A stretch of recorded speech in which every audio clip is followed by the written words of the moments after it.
Today, we're going to talk about what an interpretive response is. An interpretive response is usually something written, not always, but usually, in which you are sharing your interpretation of the meaning of something that's creative, like a text or artwork or music, that type of thing. We are going to start with something short as our interpretive response, just so we can get a feel for what the purpose is and how they can be formatted. And we're going to do this with something that I hope is familiar to you. It's called the ACE method. With the ACE method, you are answering a question generally, you're citing text evidence, and you are explaining or elaborating, which we often also call commentary. So you are posed with a question. You've thought about the answer and are ready to record your response. You do this by writing your answer in a complete sentence. It is the first sentence of your 3 to 5 sentence paragraph. So at this point, that's all you're writing, 3 to 5 sentences.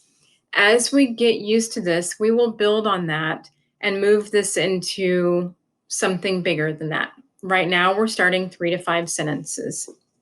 Okay, it does say complete sentence.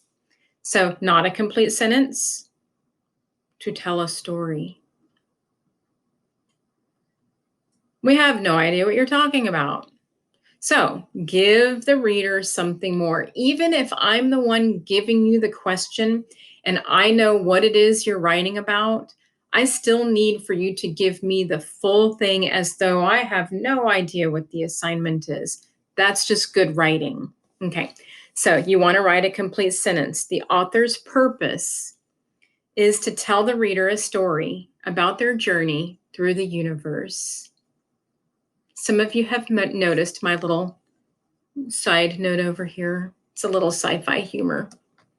Okay, so I know this says theme statement model at the top, and it is in a way, but this is also a good way to just simply start out your answer by identifying the type of writing that you're analyzing, the title, the author, and then maybe moving into the actual answer. And sometimes you're going to be asked about what the theme is. So then maybe you would want to tell what it's showing about the human condition, like we talked about the other day in class with the thematic discussion that we had. So you would say something like the poem titled "The Sun Goes Down on Summer," so on and so forth.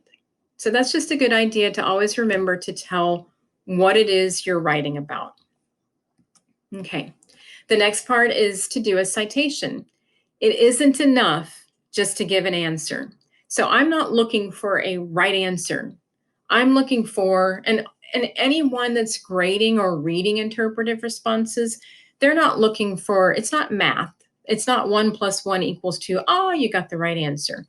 We're not looking for that right answer. We're looking for a proven answer. And it's your job to prove that.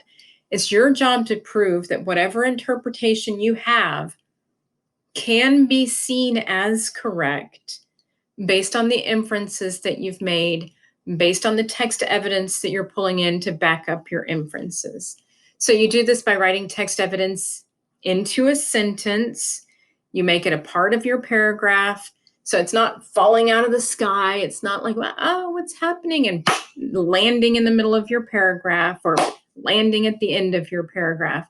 You're actually kind of stirring this paragraph together, and the text evidence that you're pulling from the piece is getting mixed into your paragraph. This is what's called embedding the text evidence. More on this in a minute. You'll use things like sentence starters like this. You might say something like, for example, the author states, one example of this is, in the story, the author shows. Okay, you also are going to do explaining and elaborating. And what you're doing here basically is you're making commentary. So you've given this answer, you've got these inferences, the text evidence is happening, you're stirring all this together. But then you're also explaining your responses. You're explaining how this evidence connects. You're explaining how this evidence is showing that indeed your interpretation is accurate. So think about it this way. If you're a lawyer and you are defending a client, You would claim they are innocent because that's what defense attorneys do most time, I would assume. Then you would provide proof. So you wouldn't just walk into a jury and go, my client is innocent. Thank you very much. You would say, my client is innocent. Here's proof. And then would you just drop off the proof and walk away? Here's the proof. Thank you very much. No, they want more from you. You need to explain the proof, elaborate on how that proof makes your case stronger. Same exact thing in literary response. So I know it sounds a lot like an argument, not persuasion. That's something very different. It sounds a lot like an argument, and it is, but it's an argument based on literature. Very important. Okay, so as you're making your commentary on whatever it is that we're reading and you're analyzing, it is an interpretation. It is an explanation of evidence. It is proof that your answer, which we also call a thesis, is true. It is insight into literature, and there is some thematic connection going on. What it is not, it's not opinion. Nobody's asking your opinion. You don't need to say, I think, I feel. It's not, I like or dislike. So it's not, I read this poem and I liked this poem. And it's not, I read this poem and I personally connect, and here's my story. It's not you summarizing. And it's not a personal reaction like I didn't like this part of it, though I did like that part of it. There is a time when we'll get to do that, but not with interpretive responses and not with literary analysis, which same thing, basically, in our case. The general rule, your text evidence should not be longer than your commentary. And that's another part of that embedding I was talking about a minute ago. In literary analysis, your job is to share your insights into the question, and the text evidence is there to show that your insights are true. Okay, I mentioned thematic connections, so I just wanted to kind of come back around to that same thematic conversation. I don't think that we can hear this enough. Okay, so thematic statements stem from a thematic idea, like the word courage. But then they go further than that with you making an assertion about that thematic idea that you're pulling from a text. Doing this is going to really help your interpretive response become something better. You may not start your interpretive response with this, but if you end your interpretive response with a sentence something like this, or, both, even start and end if it's a longer piece, wow. Okay, so in this case, thematic idea is courage. And here's what the writer has pulled from the text about courage. Courage allows people to attempt difficult tasks in their lives, even when the possibility of failure is very high. Okay, so that's a great statement. This was not written about the sun goes down on summer, so it might not be something that fits. I don't know. Let's see, courage. Did the kid have courage? I think you could say that. Allows people to attempt difficult tasks in their lives. Yeah, he really kind of was. Maybe not largely difficult, but how do we know how difficult it was for him? Here's this person sharing their thoughts about starting school. And maybe that was something very difficult for them. Even when the possibility of failure is high. Even that could fit. This statement could fit multiple pieces. I keep, every time I see this, when I think of Percy Jackson. So like that pops into my head right away. So yeah, that fits there too. Every superhero movie ever made, I think would probably fit this. Star Wars, most certainly. Lord of the Rings, The Hobbit, all of these things, that statement fits them. That makes a great thematic statement just for that particular purpose. Okay, and then we were talking about embedding text evidence. So when you are writing your text evidence, you don't want to just stick it like a Jello mold. There's the Jello mold and the text evidence is just stuck in the middle of it. Okay, it's not, like I said, it's not falling from the sky and landing in there and now it's stuck. Okay, you are embedding it. So now it's something that looks like it fits into the overall piece.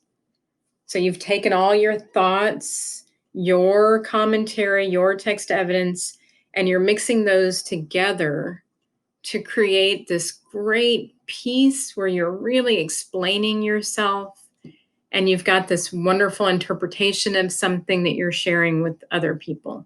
Okay, let's take a look at a couple of examples.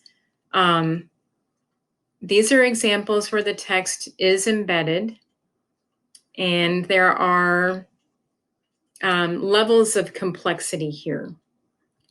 So this one is an easier way to do it. It's got the name of the piece in Where I Lived and What I Lived For.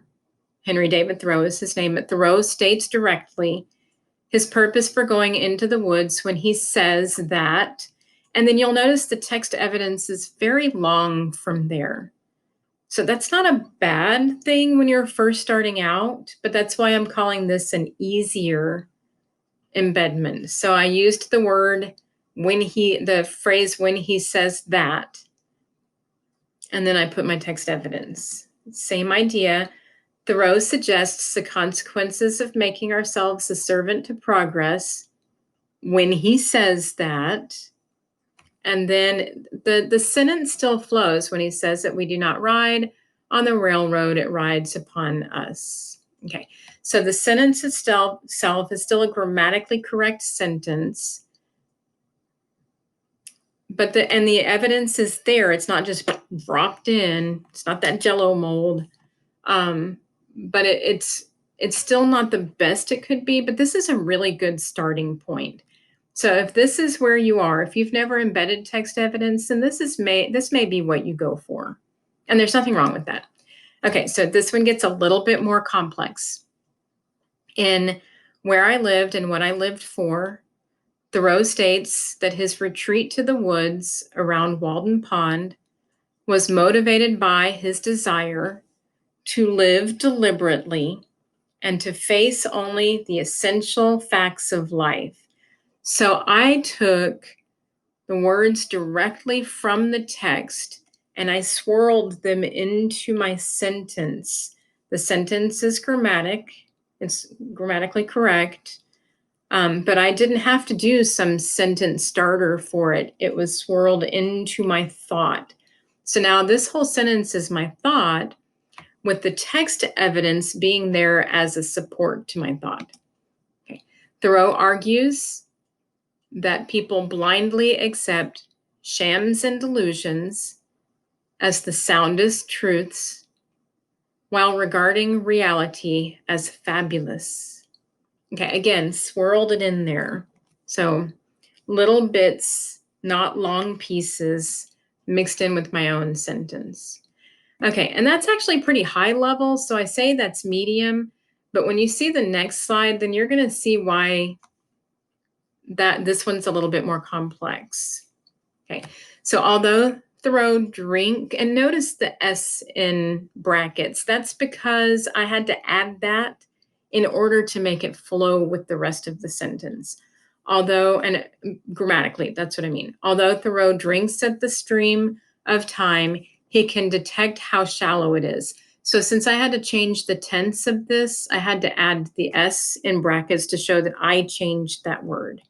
Okay, and the last one, for Nick, who remarks that Gatsby turned out all right, and then I put SIC in parentheses, that's there to show that that word is not usually an accurate word. In fact, you can even see that it's being spell checked, because that's not how you spell all right.